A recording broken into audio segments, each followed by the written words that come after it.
everyone. I am so excited to see you and so grateful for you for coming to the Night Vision Open Forum, our mid project checkpoint. We have an exciting agenda for you today, and I am Sherry Heron. I'm the program director for Night Vision. We have a message from President Cartwright today. We're going to talk a little bit about the program as a whole, and then we have each of our work stream leads here to talk about some exciting happenings in their areas. And we're going to talk also about Workday training, which I believe will affect most folks on this call, if not all folks. And then we'll have about half an hour to take your questions and have the panelists answer those questions. Next slide.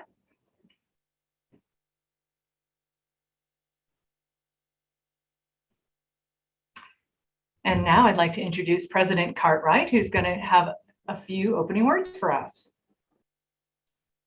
Thank you so much, Sherry. It's really great to be here. Good afternoon, everyone, and thank you again for joining us. This is certainly a terrific opportunity to bring all of us together and speed up the planning and preparations for our transition to night vision. Last year, I communicated a plan for excellence at UCF that really was focused on four activities: an inclusive environment with a culture of compassion, exceptional operations and trustworthy stewardship of our resources, academic excellence, and of course, strategic partnerships that will generate an impact. If you look at the implementation of night vision, it is one of the mechanisms through which we will achieve our operational excellence. Night vision, of course, as some of you may know, or most of you probably do know, is UCF's name for Workday. It's a cloud-based software that will greatly enhance and streamline how we manage data and processes related to our people and our finances. You'll hear a lot about many aspects of night vision during today's presentation and forum, and I hope that by the end, you'll be as excited as I am about the progress that we've been making and also the incredible benefits that it brings to our students, faculty, and staff. It's interesting to think about this institution and all of the things that we've done in a very short period of time, and that we house some of the world's most cutting-edge research.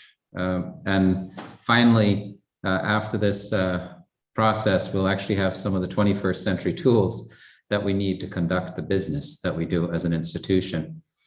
Our staff is devoted and hardworking, and I know it's amazing how much has been achieved with the outdated tools and structures and software and other things that we've had to deal with here. And so I'm delighted that we're finally investing in those resources that will benefit everybody at this institution and go along with the world-class university that we are. The hope is, of course, at the end of all of this, there'll be a lot less manual processing, more strategic data management. Night vision will empower us to have campus-wide alignment, efficiency, and transparency in our operations, which we hope will also allow us to focus more on our student success, faculty scholarship, and inclusive excellence. And during this forum, you'll hear a number of reports of the progress that we've made to date and what will happen before our launch in July of 2022. And I want to thank all of the staff across UCF, all the different units who have worked tirelessly to bring this vital project to fruition. When we first launched this project, I said that it would require trust, engagement, accountability, and that certainly is no less true today. And I hope that we continue to build on what we've been building through this process. And I want you to know that if you have a question, please ask it. If you're uncomfortable asking that question in this forum, then please send it through the form on the Night Vision webpage. We want to get your questions so that we can provide the answers to you. And I encourage every member of the campus community to take advantage of all of the night vision training opportunities that we will offer in the spring. We want you to be as informed and able to take advantage of this as you can be. The implementation of night vision is a tremendous undertaking, and that requires all of us working together. And I want to acknowledge all of you, our staff, our faculty, everybody who has been involved in this. You already have been doing tremendous work, and now you're taking on this additional activity so that we can even become a better institution. And that is the goal at the end of all of this, is that we figure out ways to alleviate at some level some of the administrative burden that you have, that we figure out ways to have more knowledge about what resources we really do and how we make best use of them, and that we modernize the way we do business so that we can continue to excel as an institution. This transition will benefit all of us. So I appreciate you choosing to participate in the forum, and I hope that you become an ambassador for Night Vision with your colleagues who might not be yet as engaged. And Night Vision is, I believe, going to set us up in a way that we can move forward and do great things here at UCF. And this is crucial to us moving forward. So I can't wait to see the heights we'll reach together. And thank you for everything you're doing. Go Knights and charge on. Thank you so much, President Cartwright. All right, so we're going to talk a little bit about the Night Vision program now. And next slide.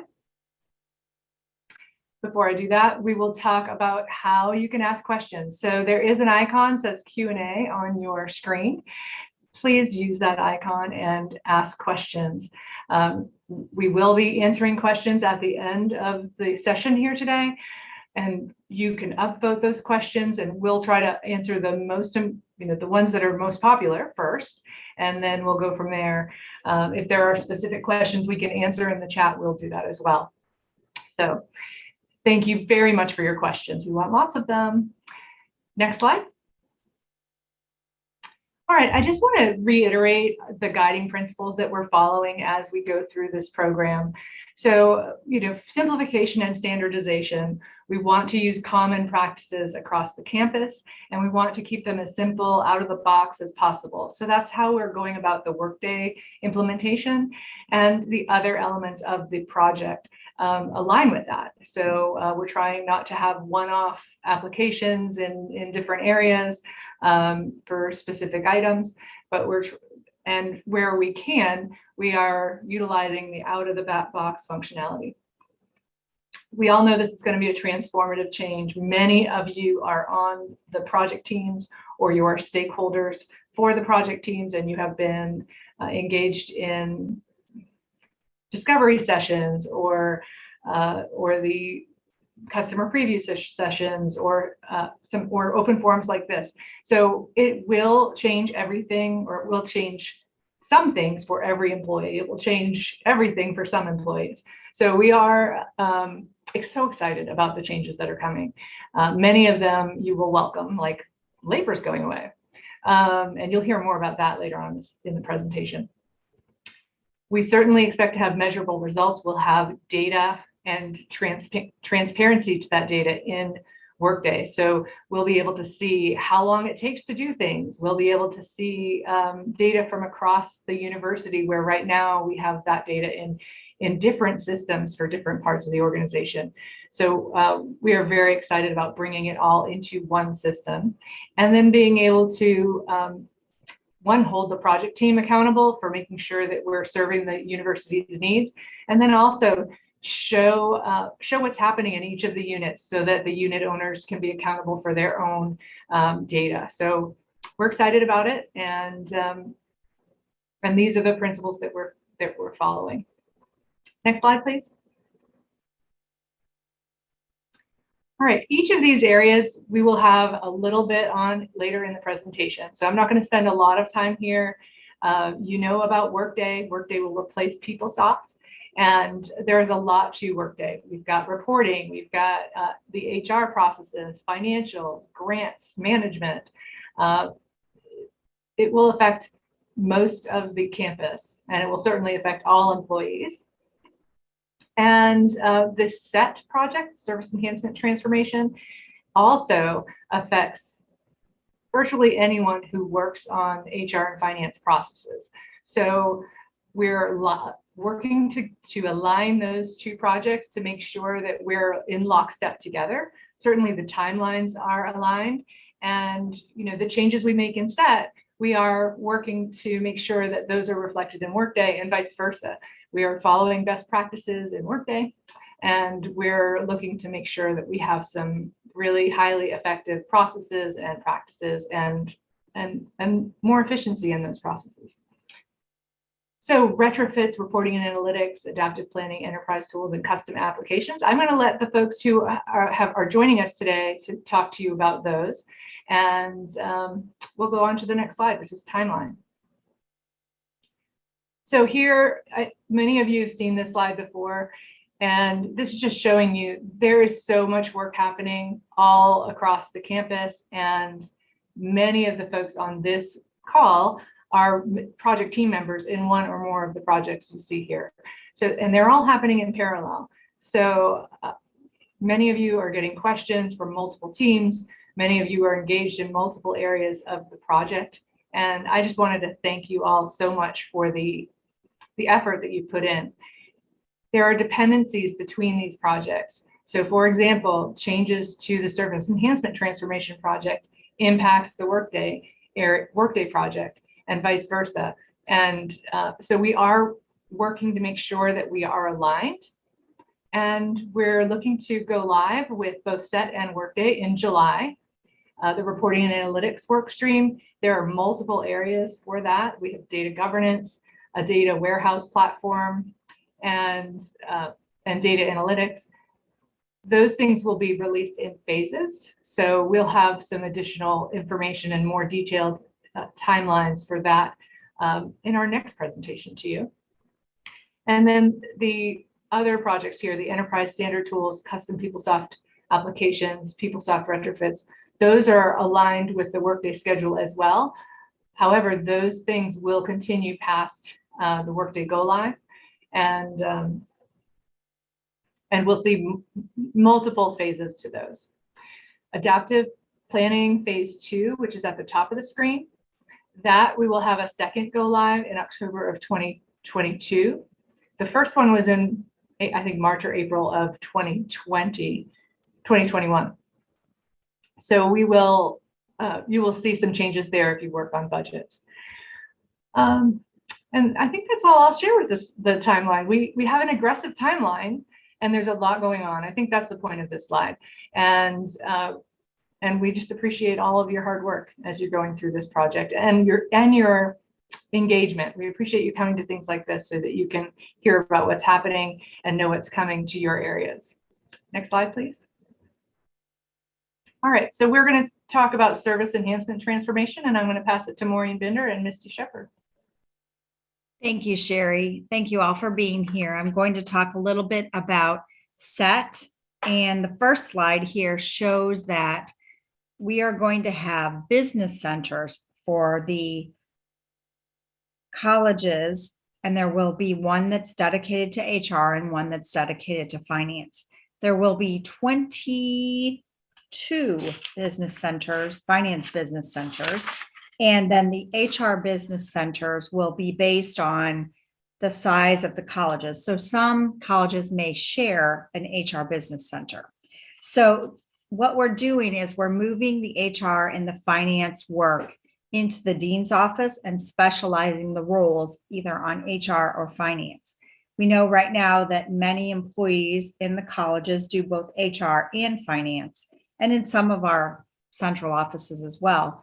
But in looking at the colleges, we're creating these specialist roles in HR and in finance. When you look at the titles of the roles, HR director, HR partner, HR coordinator, the number of roles that will be in each college, and the same thing on the finance side, there'll be a finance or budget director, and then the roles underneath the finance budget director will be dependent on what does that college need? What is the scope of the work? How many employees do they have? What's the size of their budget? How many transactions do they have both on the HR side and the finance side? So we're going to be making, and we have been making recommendations to our deans, meeting individually with them to talk to them about all of those things and what we're recommending. And ultimately, the dean will help us and others in the colleges will help us determine what is the right number of people to be in the HR or the Finance Business Center.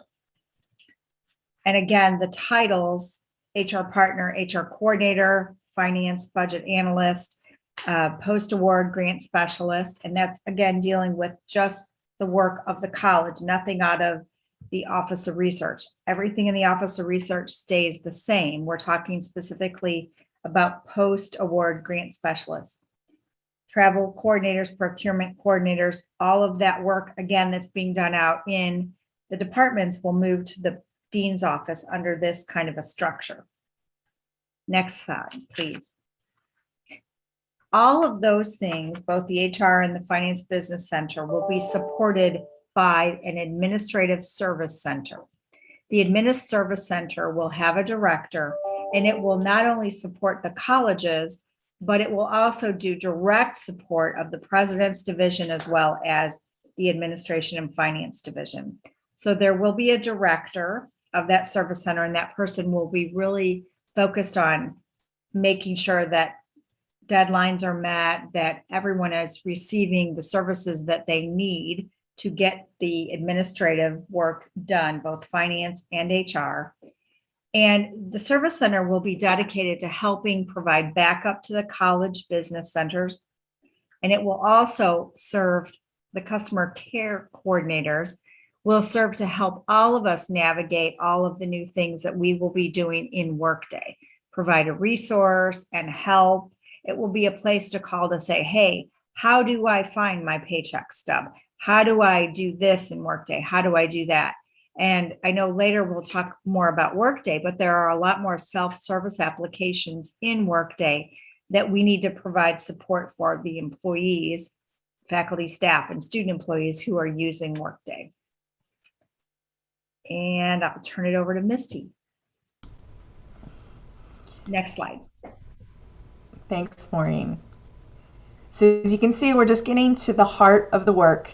We're at the detailed design phase of work, and we'll be meeting and continue to meet with all of you during the upcoming dean and division leader meetings to further discuss roles and responsibilities and work on the staffing counts for the different business centers.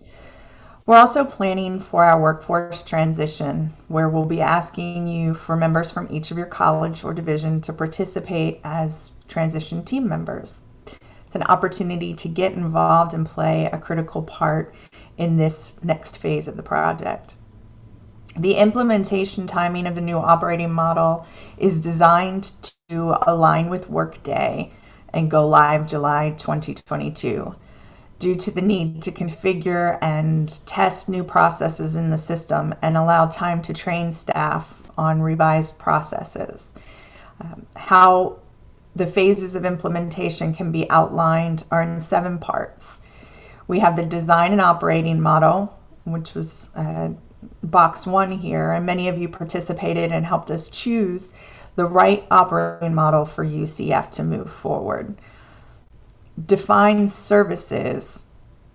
We worked to clearly outline a matrix of who is responsible for all of the HR, finance, travel, and procurement services that we rely on every day. And we've identified processes specific in Workday and the roles that will be responsible for initiating and approving those business processes. Next was determining staffing, which is about where we are right now. Starts with clear job descriptions for roles and a metrics-based approach to determining staffing levels across the university. The SET champions will be meeting with each of you as leaders to discuss and finalize the appropriate number of staff for each college and division business center. Then we move to the workforce transition. We're working on the details of how people will express interest, apply for, and move into their set roles, and how the colleges will manage the inevitable reorganization of responsibilities. Transition teams made up of the individuals at the college and division level will support staff through transition at a local level to help explain the opportunities associated with SET, work to align interests with the right opportunities, and support staff who remain in the departments in their new roles as well. And then we move on to filling the new roles, which staff will be given the opportunity to identify which roles within this new operating model they would like to align with. And the selection process will begin starting in January through April. Then the training and onboarding, which will be an ongoing process. We recognize the importance of training staff and ensuring that they're well equipped and prepared in their new roles. So this will be beginning before go live, and also be an opportunity for members that have been selected at this phase to be involved in the testing and early training phases of Workday. And then go live. The new model will be in alignment with Workday on July 1st, 2022, but the work doesn't stop there. We will continue to provide support throughout the transition through continuous training and monitoring of success. Next slide, please.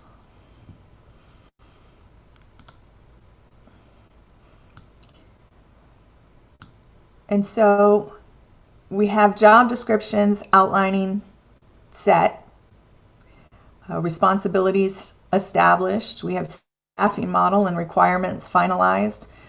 College deans and division leaders have now met with set leaders to review the staffing numbers and job descriptions, and we're going back to finalize those numbers and begin with the transition team's work for the HR and the finance business centers. Charge colleges and division leaders to identify the transition team members for their area. Details about the workforce transition strategy, including the overall hiring and transition process. So this was the work done in November. In December, we've transition teams for each college are beginning to be engaged with the college and division staff to determine their interest in moving into one of the new set roles. And a detailed implementation plan is being developed now to address the training space and other logistics going into 2022. I'll turn it back over to you, Sherry. Thank you, Misty. All right, now we're going to hear a little bit about what's happening with Workday Human Resources. Becky Moulton, would you like to talk about that? Yes, hi, good afternoon, everybody. Next slide, please. Currently, I have a fantastic team of employees who are working very hard to implement all the new and fantastic functionality within the Workday modules that we're going to be going live with. The big thing I feel our population at UCF is really going to embrace is a lot of our self-service functionality. We're going to have changes to everything we do related to HR, whether it be viewing your paycheck, whether it be your paper timesheets and lappers, whether you are an HR coordinator and you're in the system doing EPAS, everything we do will be different. And it's very exciting. Workday does offer great mobile functionality. So, you know, if you're a person who's always on the go and you often have to approve different actions within the system, you know, you'll get a notification, and right from that email, you can click a link and approve that action and keep moving. We know in today's world, that's very much how it is. I don't know about you, but I'm in a lot of meetings, and sometimes I'm in Zoom in a meeting and I have my cell phone over here and I'm checking emails, and you know, it just is such a great addition to our functionality. A big one that I know all of campus is going to be impacted if you're an employee is through the elimination of our paper timesheets and lappers. For non-exempt employees who currently complete a paper timesheet, they will be using the self-service time tracking, where they will be able to, clock in and clock out in the system rather than on a piece of paper. And then their manager will be able to approve that time and, direct that action right over to payroll for the payments on our biweekly paychecks. For those of you who are exempt and only really complete a lapper, that is not changing. If there is no action you have to take in a pay period, then no action would be required in the system. But if you are on vacation or you have to claim sick time, you'll be able to do that within the Workday module by requesting that absence. I think it's great that you will be able to put in a request for your vacation time in self-service, and that functionality will then send that action over to your boss, and your boss can approve that time. And it will also show in your manager's calendar within the system, within Workday, so that they can see of their team who is here, who isn't here. Do I already have multiple people scheduled off for that time? If you're like me, sometimes I get forgetful that I've approved time. So being able to view all of that within a calendar is just a great benefit. Managers will have so much more access to their team's information. In today's world, you might see some things, you might not see other things, but manager dashboards are fantastic, and they will give you that complete visibility to your team. And when it comes to learning and those different things, if a manager says, I really want my team, I had this diversity training class that was fantastic, and I really want my team to engage in that training, they can go into self-service and request that training for all of their employees. And it will show up right within Workday in their learning module. We will be issuing faculty agreements through Workday. There will be routing and signatures can happen within the system, and no more keeping up with paper. I know that's probably changed a little bit through the pandemic and all the different changes we've experienced as a university. But getting rid of paper across campus is such an improvement. Notifications and Workday Learning, dashboards and reports. You're really going to have a lot of information at your fingertips, and it's just very exciting to see these changes finally coming forward.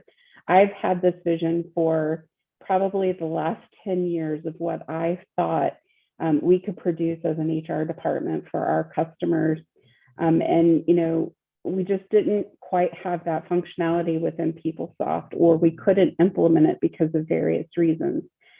So I am just so excited to be a part of this team, to be able to bring this functionality to you through all of this change in Workday. So I hope you get excited about it.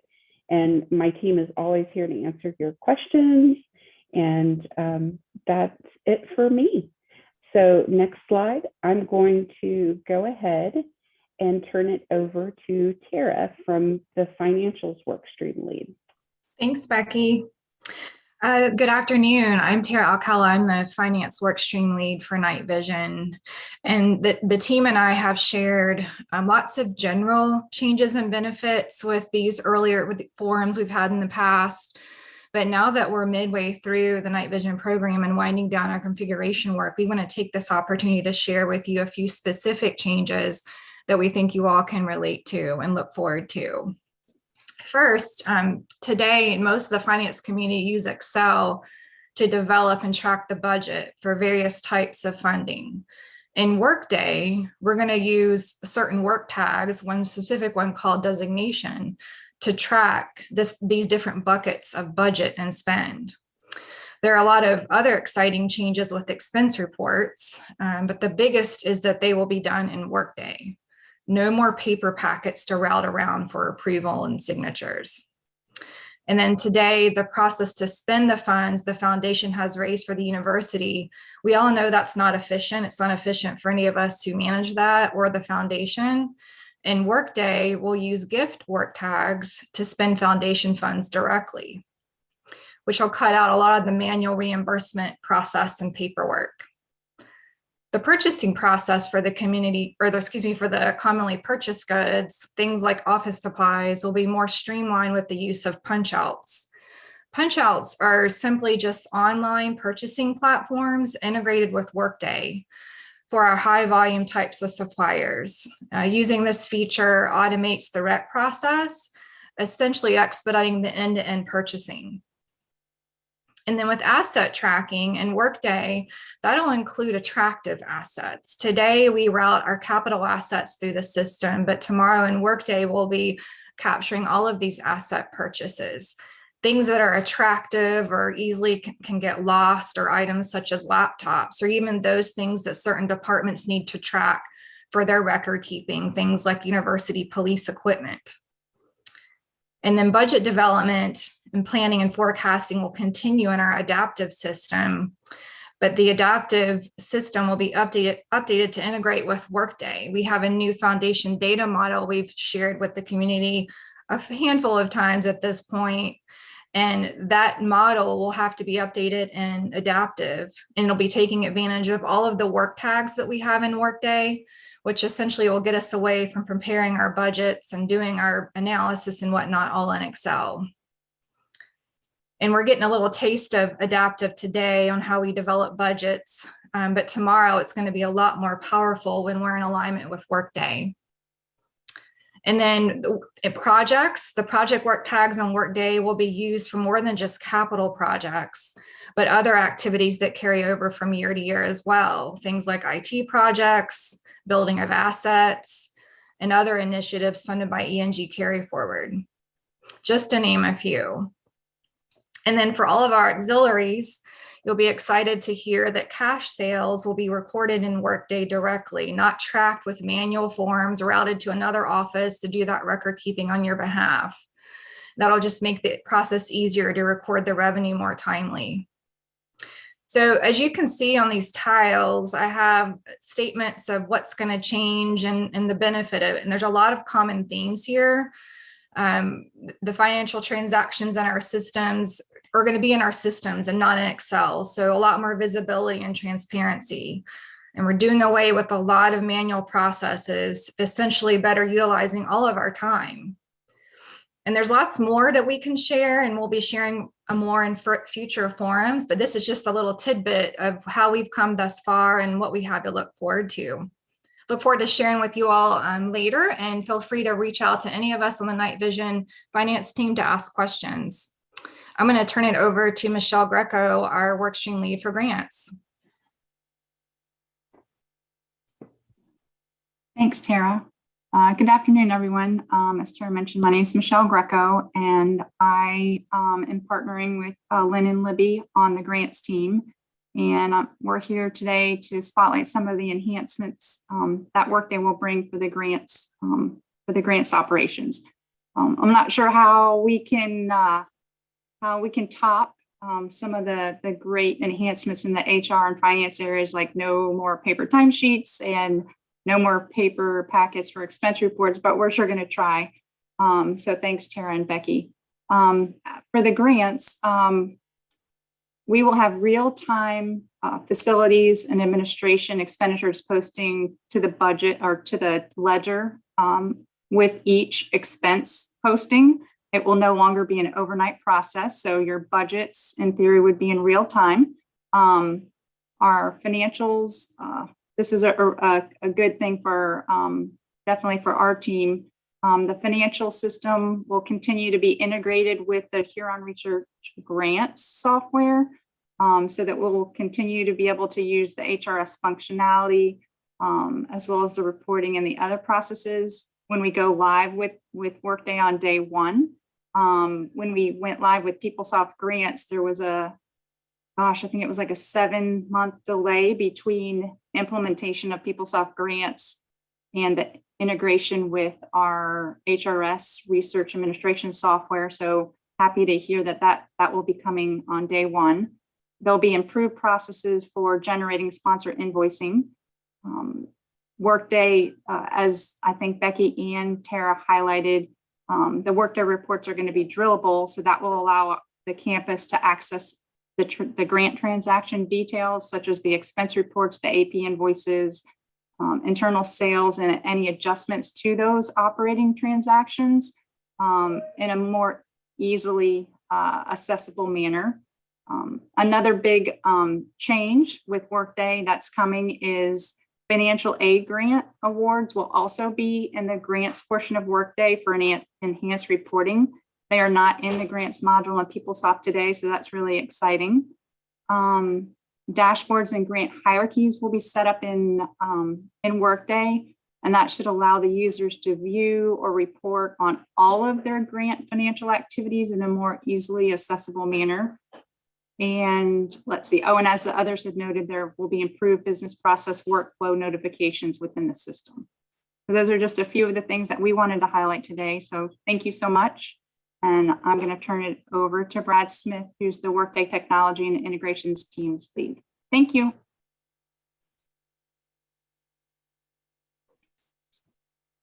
Good afternoon. Brad Smith here, and I lead the Workday Technology and Integrations, which next slide cover several things. I'd like to point out a couple things here.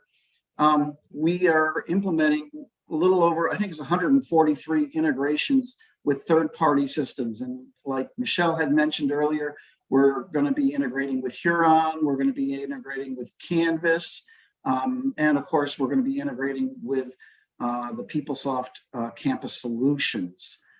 Some of the benefits are that the Workday comes with some predefined core connectors and such. So some of our integrations that we manually had to program in the past are now supported out of the box. Things like banking and that sort of thing. With Workday, we will continuously get updates and system improvements. So the patching that we currently do in Peoplesoft will automatically be done. All that will be needed is for the functional users to look over those improvements and document them in that. But from a technical standpoint, it's a lot easier. We are also in the process of removing duplicate systems, as Sherry mentioned in the beginning. Things like Data Mart are going to be going away, and that data will be available directly from within Workday. And phase 2 will include a Prism, which will be even drawing in other third-party systems and things like that. We are currently working on converting our Peoplesoft and third-party systems. The third-party systems come from the direct service organizations, DSOs, like athletics and things like that. And we're working on converting those into Workday so that all the data from all the different UCF companies are there. And Becky Moulton mentioned about mobile for HR. I'd like to mention that it's mobile across the entire platform. So you'll be able to utilize your tablet or phone for anything in Workday. Whereas if you try to log in to Peoplesoft right now, you might be pinching and squinting along that. So that's all I have with a technology standpoint. And I am going to pass it off to Linda Sullivan. Next, there you go, thank you, for her on reporting. Thanks, Brad. Hi, everyone. I'm Linda Sullivan, and I am the lead for the Night Vision Reporting and Analytics workstream. And I'm happy to have the opportunity to share with you the progress of our workstream activities. The Reporting and Analytics workstream has 3 major initiatives under the Night Vision project. The first is Workday Reporting. The previous workstream leads have mentioned some of the exciting changes to operational reporting that is happening in Workday. I want to highlight just a bit more about some of the changes that you can look forward to. With Workday Reporting, you're going to have real self-service access to data and information needed for your job. Workday data updates in real time. So you'll see the transaction that you just made reflected in your reports. You don't have to wait for overnight updates. You'll be able to easily prompt, filter, and drill down to specific details to adjust the reports to fit your information needs. And you'll also want to make use of Workday dashboards to consolidate your important reports and information to easily find them. And a really exciting change is that HR and finance data can now be displayed together in a single report. Please be sure to check the Workday reporting page on the Night Vision website for additional information and updates. The second initiative in the reporting and analytics workstream is the establishment of a formal data governance program at UCF and the installation of data governance technology, Informatica Axon, and enterprise data catalog tools to enable the data governance program to build trust in our data assets through enhanced data standardization, data quality, and data usage compliance. This project had its kickoff on November 30th, and the planned completion is in March. We have a data governance stand-up team with representatives from various areas and units across campus, helping to establish the governance structure. The third initiative is the creation of an enterprise data and analytics reporting ecosystem, referred to as DARE. DARE is a data lake, data warehouse environment that will be built in the cloud using Microsoft Azure technology. DARE will house multiple governed data sources, plus historical Peoplesoft and other archive data, which will enable advanced analytics, end-to-end reporting, and other analytical and reporting delivery options with validated and standardized data. We are currently in the process of selecting our implementation partner for DARE, with a planned start in February. Two implementation phases are currently planned, with phase 1 completing in May and phase 2 completing in December 22. Links to both the data governance and DARE websites can be found on the Night Vision website under Reporting and Analytics workstream. For anyone who's interested in these two projects, you'll find the project contact information on those websites, and we would love to hear from you. And now I'd like to turn it over to David Canova for CARP updates.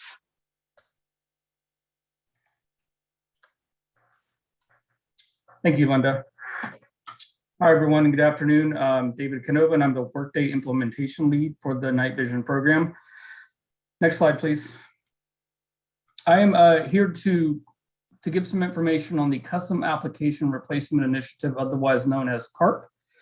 To give some background, our current Peoplesoft systems have the ability to build custom applications and functionality to enhance our processes here at the university. And while those applications have served us well, as we move to Workday, some of the applications will need to find a different home, because it doesn't necessarily fall into the ERP bubble of what ERP systems provide out of the box.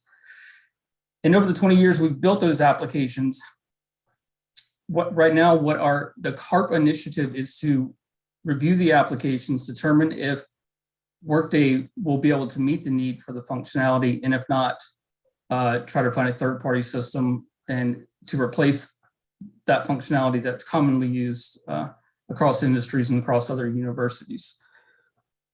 So an example of those systems could be faculty promotion and tenure system that is currently in PeopleSoft, and the key management system. Right now we have roughly 60 applications that's being reviewed, and our goal with this is to provide a roadmap for replacement or implementation with future Workday initiatives to make sure that services continue as we continue the transformation from ERP systems. So our next steps for this will be, we're going to be finalizing a roadmap as I said, to show when and where these systems could live. And that will be a long-term roadmap. As one of the questions mentioned, what systems are going away right now? It's going to be our HR and finance systems will be going to Workday, but we still have the student systems to replace. And some of these systems are custom applications are student-centric.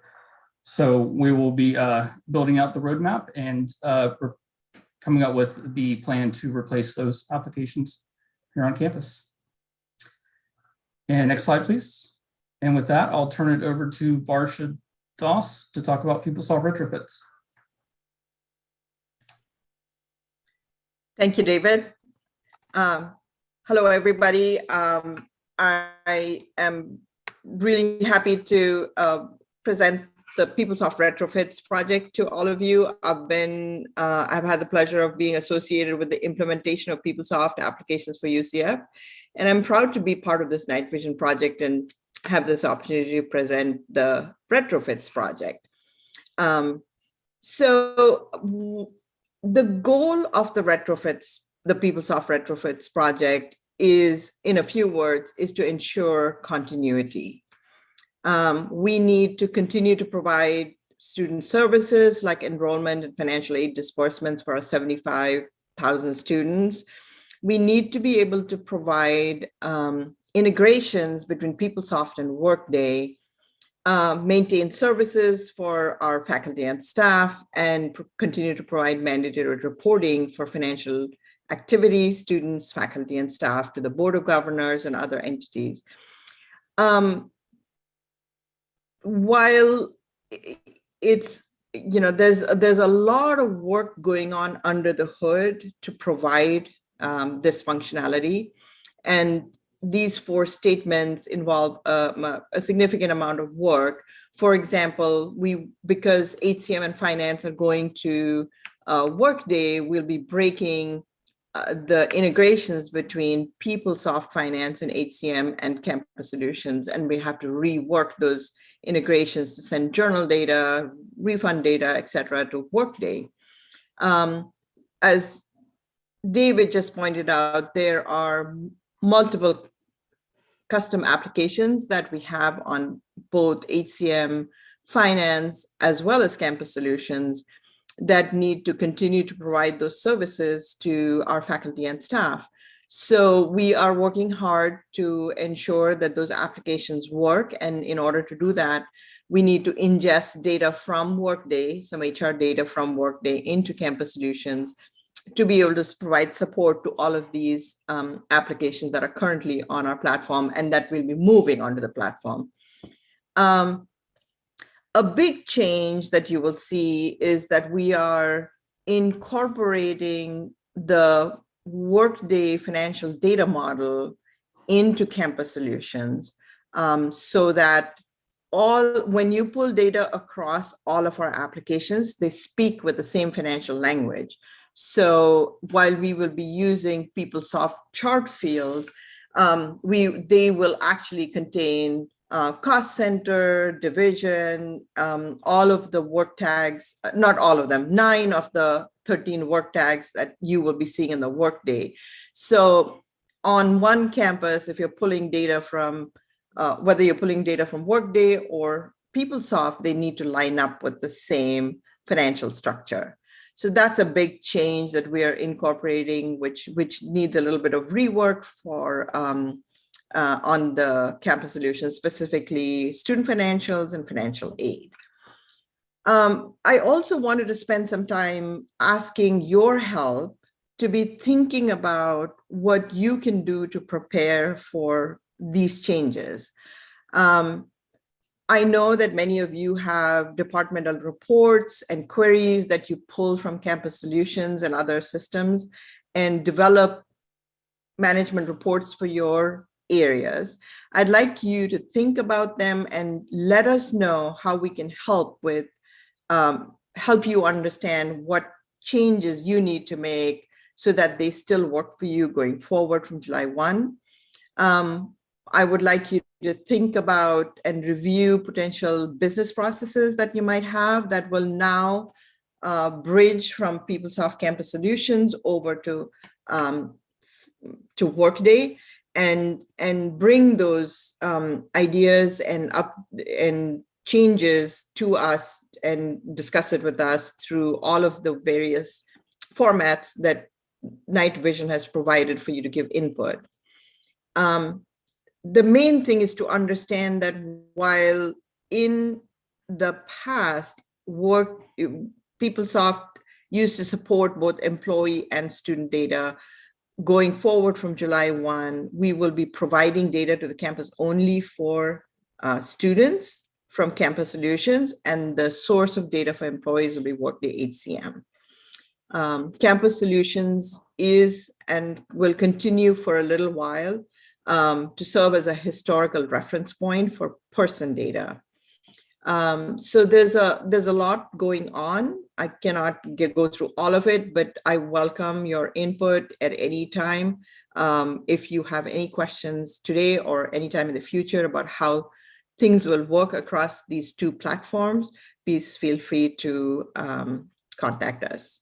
And additional information is available on the Peoplesoft Retrofits webpage, which is linked to this presentation. That's all I have for you. I'd be happy to answer any questions that you have on the chat. And certainly going forward, would love to engage with you. And with that, I pass it on to Jackie, who will be probably your favorite person going forward for all the training she's going to be providing. Thank you. Thank you, Varsha. I'll try not to be anyone's worst nightmare.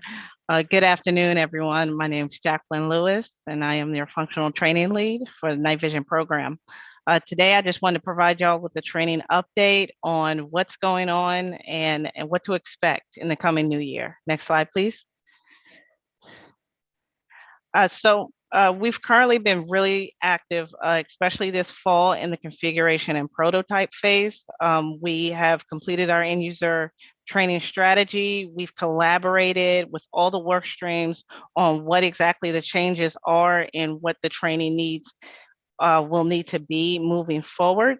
And we just recently completed our UCF Workday training plan. So now the phase that we're on is we are actively planning our training course catalog in preparation of developing training materials. And our training materials, the development of those will officially begin in January of 2022, although we have started to kick off organizing those materials. Just a couple of key items on what exactly the course catalog is and what it's meant to do. This breaks a lot of the different functional areas up so that we can just start to itemize a lot of the training materials and get a good idea of how many job aids or how many demos, tutorials based on roles and different aspects like that. So it's still a heavy collaborative process, but we are moving forward. Going into the new year, as you can see on our training life cycle, you can expect more events in preparation for training, such as Workday Community Info Sessions. We'll have another one of those in January. Night Vision Exchanges, which are Q&A forums where you can talk about those changes to subject matter experts and get a better idea of what's going on.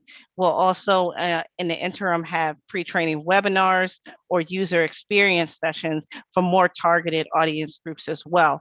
So as we begin to develop more of our training materials, we'll be able to kind of create get an idea of the training sessions that will be needed, whether they're pre-training or leading up to training in the late spring.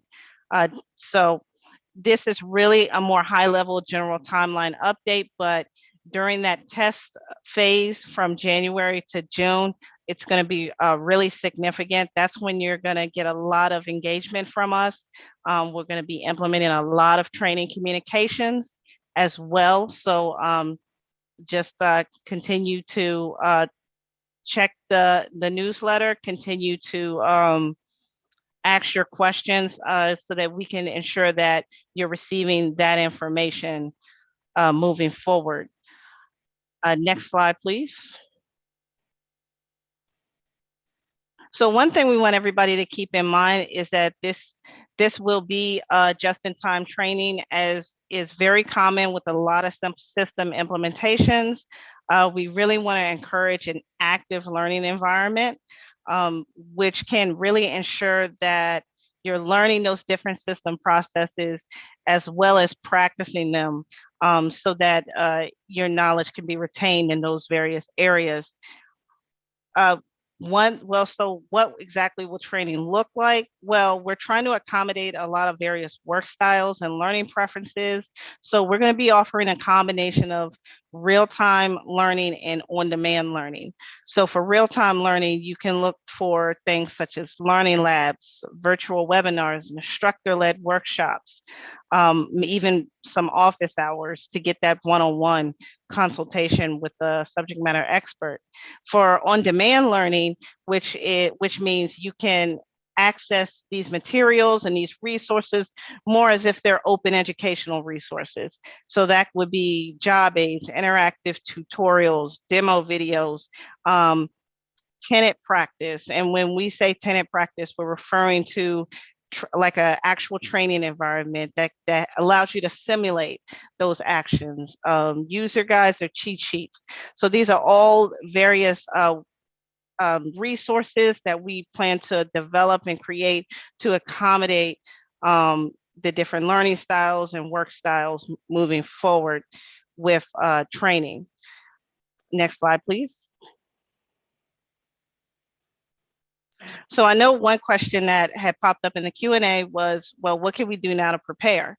Well, we have a lot of information out there, and it really depends on your role, but keep in mind that we do have a glossary right now on our Night Vision website. It is separated by different areas or groups, so that you can kind of navigate it and look for what you would look for the information that you are seeking, but get familiar with those terms, because there's going to be a lot of terminology changes while with this system implementation. Another thing to note is earlier, Becky has showed some icons on her HR processes slide. Those are called Workday applets, and you're going to see those a lot on your dashboard, especially when a new system goes live. So we actually have the link for Workday applets on our Workday ERP page and on our main navigation menu. So go in there when you have some time and check out what those icons look like. It's never too early to learn. It really isn't. And so now we actually do have a place where you can go and you can watch demos as they become available. So you can, we actually have a lot of our demos right now on our Microsoft Stream app. This is accessible with anyone that has a UCF NID. You can go to office365.com, log in with your NID, and then you just look for the Microsoft Stream app logo on the left navigational bar. Go to find groups, and then you should see Night Vision Group. It is a public group. We are going to develop more categories and trying to better organize this group as more demos are done, as more videos are recorded. So it is really beneficial to go out there now and just favorite the group, and you'll be able to have those demos on hand. We also have this group embedded on our About Training webpage, so that if you prefer that convenience of just going to the Night Vision site to access it, you can. And then it's also hyperlinked in this PowerPoint as well. So we are releasing resources as they become available so that you can kind of just start to take charge of your learning, but definitely look for more events and more training communications in the new year. Now I'm going to pass it back to you, Sherry. Thank you. Thank you, Jackie. All right, well, we're wrapping up and we're getting ready for questions and answers. Next slide, please. So before we do that, I'm just going to share with you some ways that you can get involved. So the CCAD Communication Network, there's a link on this slide deck, but it's also on our website, Night Vision finance.it.ucf.edu, and you'll also see a link at the end of this slide. But it is really a great way for you to get involved, for you to get early communications, and for you to participate in getting feedback from your areas and influencing the project. So we would love for you to get involved. We have a large number already on the team, and it's growing day by day. So please feel free to join that group. Next slide. All right, so as we said, the communications network would be a great area. Please go to the website to sign up for that. You can also go to the website to sign up for our newsletter, or you can type in the tiny URL that's up here. You can email us directly, nightvision@ucf.edu. You can provide feedback at the tiny URL that you see on the screen. And you can also go to our Get Involved tab within the website to see what opportunities there may be. And as opportunities arise, we will add them to the website. Our team is keeping that updated frequently, as Jackie mentioned. So we are so excited that all of you are here. Next slide. And we're going to move on to Q&A. And we have here with us Sarissa Cruz, who will be moderating our Q&A. Remember that you can upvote your questions, and there is a Q&A button, and you can put a question there. We have lots of questions already, so we're excited about that. But please go in there and upvote the questions that you want to hear most about. And I'm going to introduce Sarissa now. Next slide, and you can take the slides down.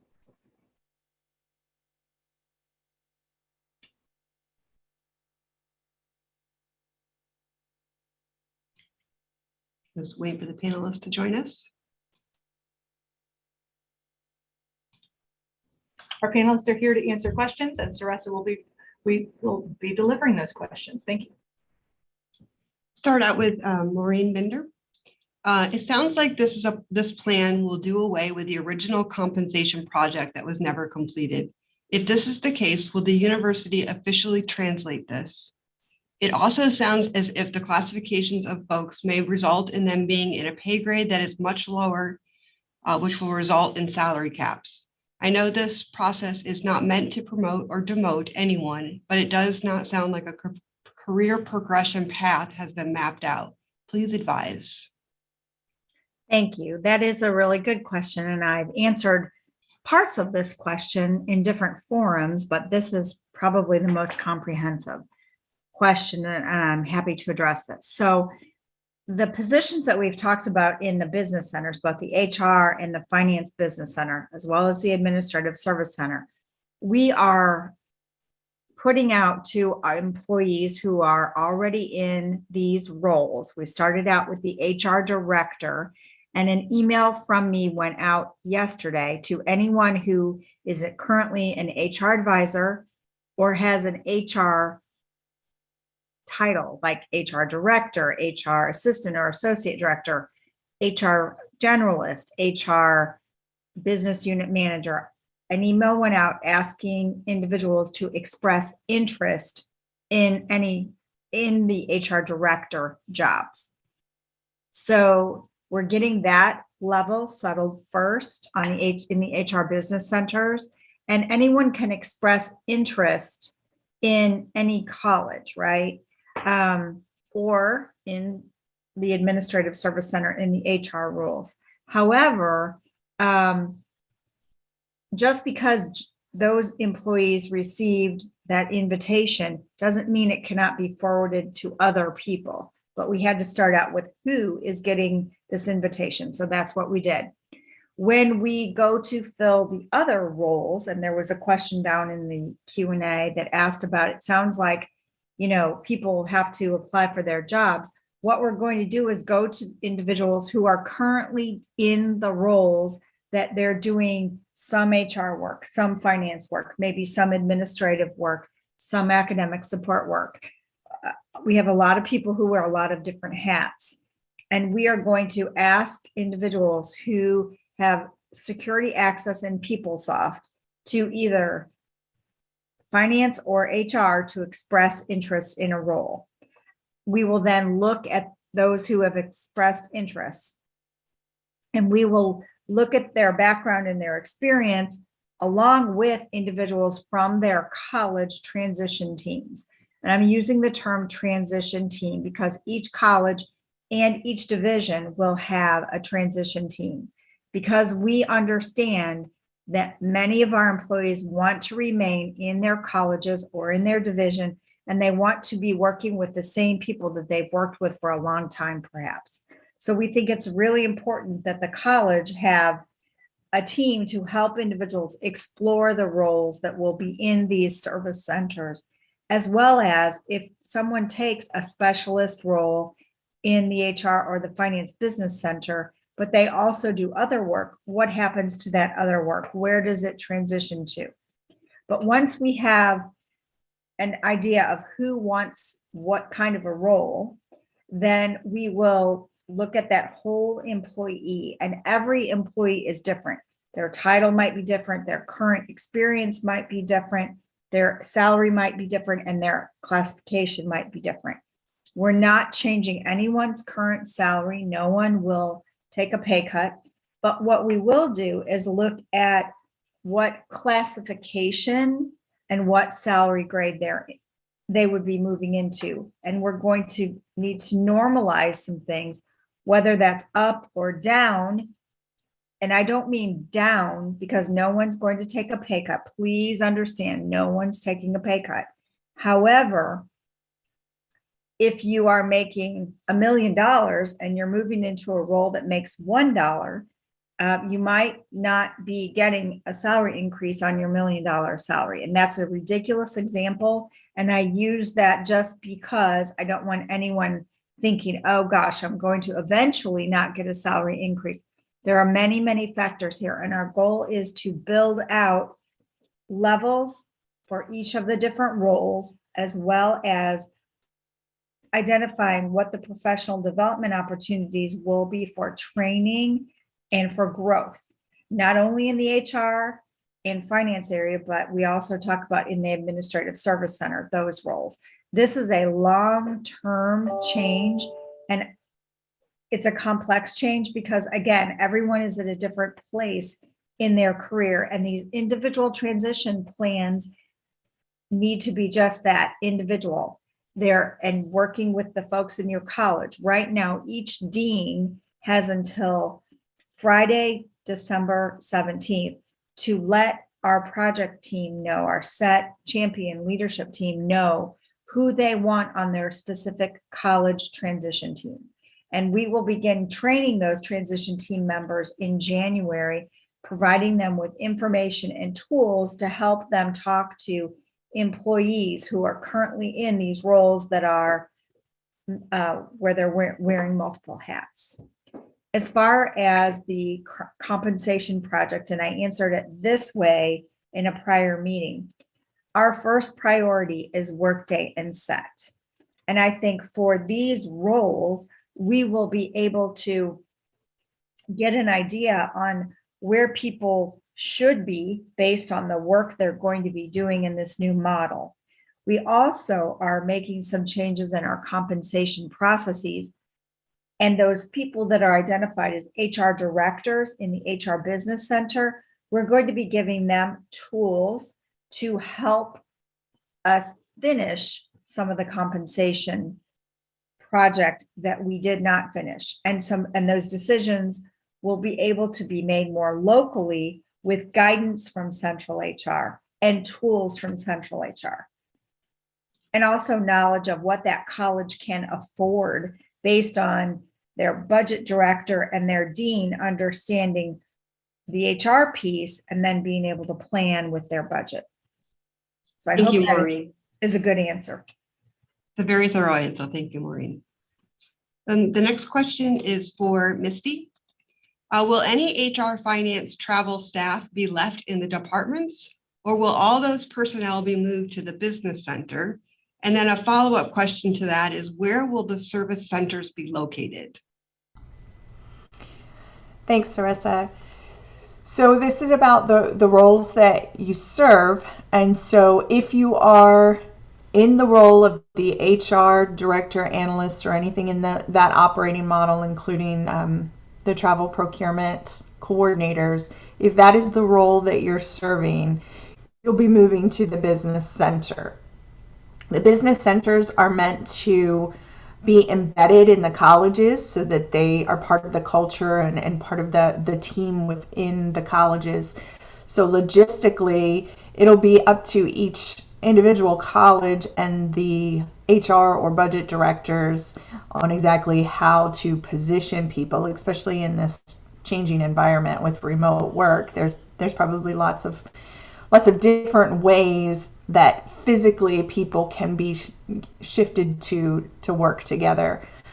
There's still a lot of stuff that will be outside of these HR, finance, travel, and procurement specific roles.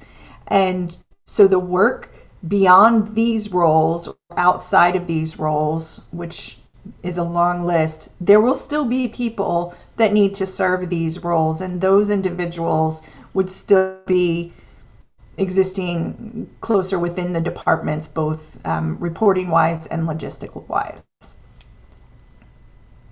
Thank you, Misty. Thanks.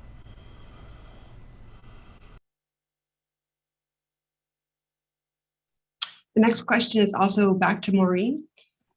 With the set, if an employee is mostly responsible for finance or HR duties, but say 25% of their job is miscellaneous department support, will it fall on the academic staff or faculty in the department to take on those duties, or will there be staff provided to the department?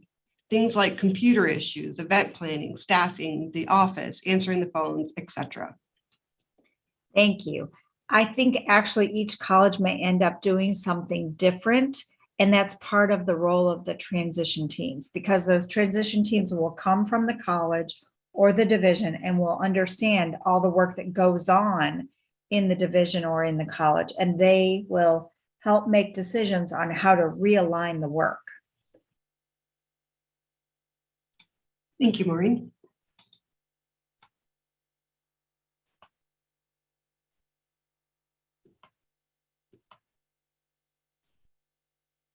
Another one for you, Maureen.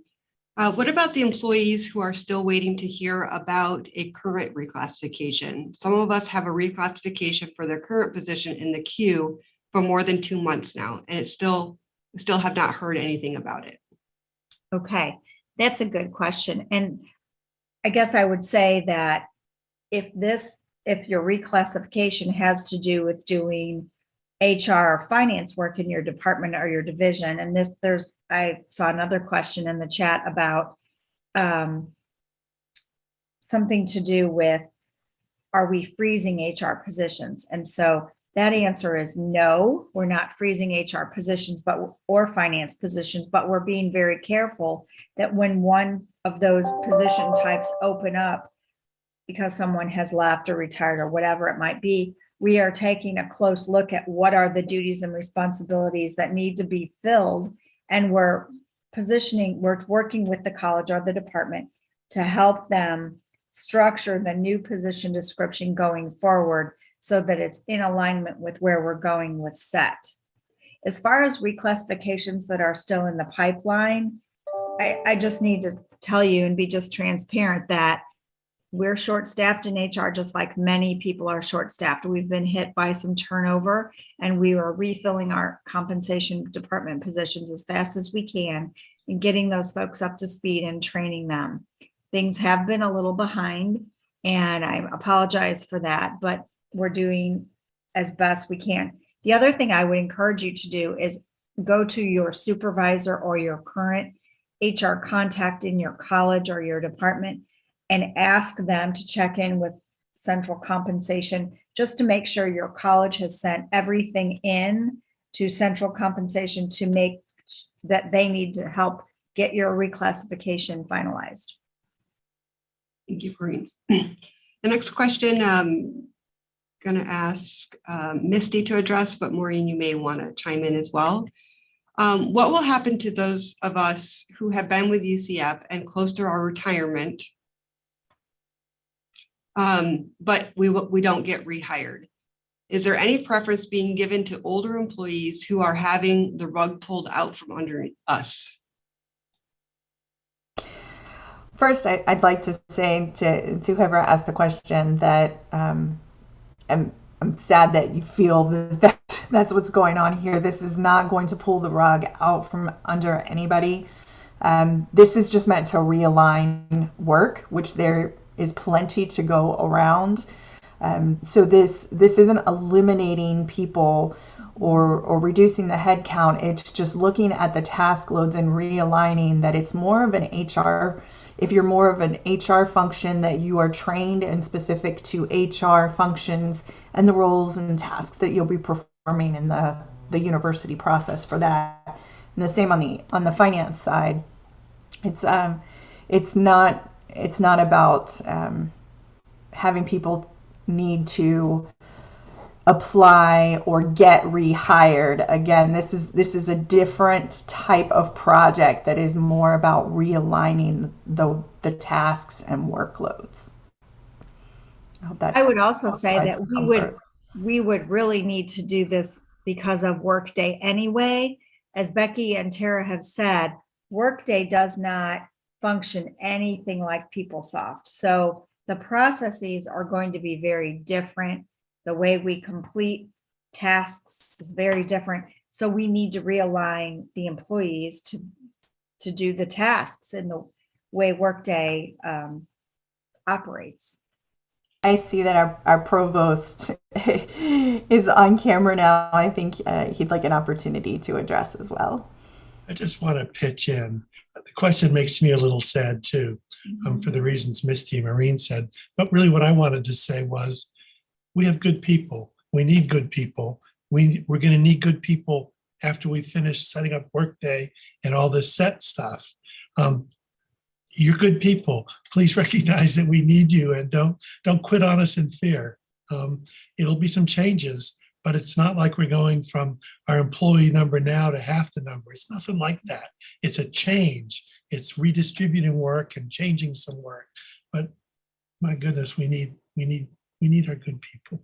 Please don't give up on us. We have so much work. I mean, I don't know too many people who are not busy 8+ hours a day. So even though our processes are changing, there will be new things that we will do. In fact, just yesterday, Misty and I got to see a demonstration of something in Workday. It was so cool, number one. Number two, it made us both think of, oh, wow, we do this manually now, but if we had somebody to learn XYZ, we could do it through Workday. Well, the person that would need to learn it might be one of you whose work tasks and process in PeopleSoft is going to change. I think honestly, there will be more opportunities to do different things you might like better. Thank you, Maureen, Misty, and Provost Johnson. Just to follow up, one more detailed question with SET about roles and responsibilities. Will graduate financial / assistantships, which are employment agreements, fall under the purview of the business centers, or will that remain the responsibility of the department staff? Those will be done in the college business centers, not by, what was the question? Was it department staff? Yeah. There'll definitely have to be communication between the business center and the departments. What we're doing is, again, specializing the type of work that the business centers are doing. Also keep in mind, and Jacqueline talked about training, this is going to help us focus training as well. So I'm going to learn all the HR stuff in Workday, and I'm going to learn, or this other person's going to learn the, finance is here, HR is here, and we'll be able to target the training so that everybody doesn't have to take every training that Workday will require. If I could just add to that, as a member that's been actively engaged in this conversation as well, the graduate assistance agreement does take very local knowledge on determining assignments and so forth, and working with graduate program coordinators and the chair and directors. So that aspect of it would need to stay local. The other transactional part about it, about submitting an EPAF and those kinds of things, I think that's what would lie within the business center. So more clarity will come as we roll out more documents showing roles and responsibilities. between the units, the business and the administrative service center. All right, thank you. Next question for Misty or Maureen. What about growth and mobility for positions that do not fall under the HR or finance centers, say contracts and grants people? So yes, like I answered earlier, there's opportunity in roles outside of these HR or finance specific areas. And so there's opportunity to progress in those paths as well. This is just realigning finance work and HR work. There's lots of opportunity that's going to still exist with tasks and roles and responsibilities outside of these business centers. One of the other things that we've realized in HR, and we're already talking about it, is, you know, we've been talking about HR roles and finance roles, but when the work is realigned, there may need to be some other positions that are created in different titles that we have to structure and create those job families, because we're realigning the work. And so where we may have called somebody a whatever before, now their job is changing. And we are definitely thinking about that and looking at that as well. I mentioned earlier that as positions are coming up in either HR or finance in colleges, as well as divisions, we're looking at those open positions and saying, okay, how can we realign this so that we're hiring for what we need in Workday and SET. And that has even happened in our own HR central department, my department, where we've now looked at it, someone left, so we have this vacancy. Well, we have to realign what we're doing with that work, because some of that is going to go to the administrative service center. Some of it's going to stay directly in HR. So we have to figure out, okay, now with what's left, what does that do? And what's the job family and what's the progression, all of those things. Same thing with other work in your colleges or grants and contracts within your colleges. And I want to be really clear about that, just to make sure everyone understands that the Office of Research, nothing is changing. We're talking about the post-award work that's currently done in departments. Sarissa, do you want to talk about that at all? I think you did a fantastic job. Thank you. Thank you. One more detailed question about SET, and then we'll have another type of question. If a faculty member or a department wants to hire an OPS hourly student, will they have to contact the business center to hire them, or will departments still have some duties with hiring? We're anticipating that they would contact the HR business center within their college, any hiring except faculty, and they could even support faculty hiring by helping with logistics and things like that. But student hiring, A&P hiring, USPS hiring would be done out of that HR business center. Thank you. David, the next question is for you. If Datamart is going away, how will we look up accounting detail for previous years? Great, thank you, Sarissa. So we're fully expecting Workday to be able to provide the detailed accounting reporting that is needed. That'll be up to the amount of historical transactional information that we convert to Workday. Anything prior to that, as Linda mentioned, the historical data will be moved over to the DARE data analytics reporting environment. So it'll be up to a certain extent the prior years in Workday, and then historical information in the data analytics, the DARE environment. Thank you.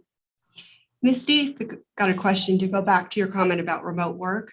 Will UCF finally allow for fully remote work options? And the second question related to it is, where will people in the business centers physically report?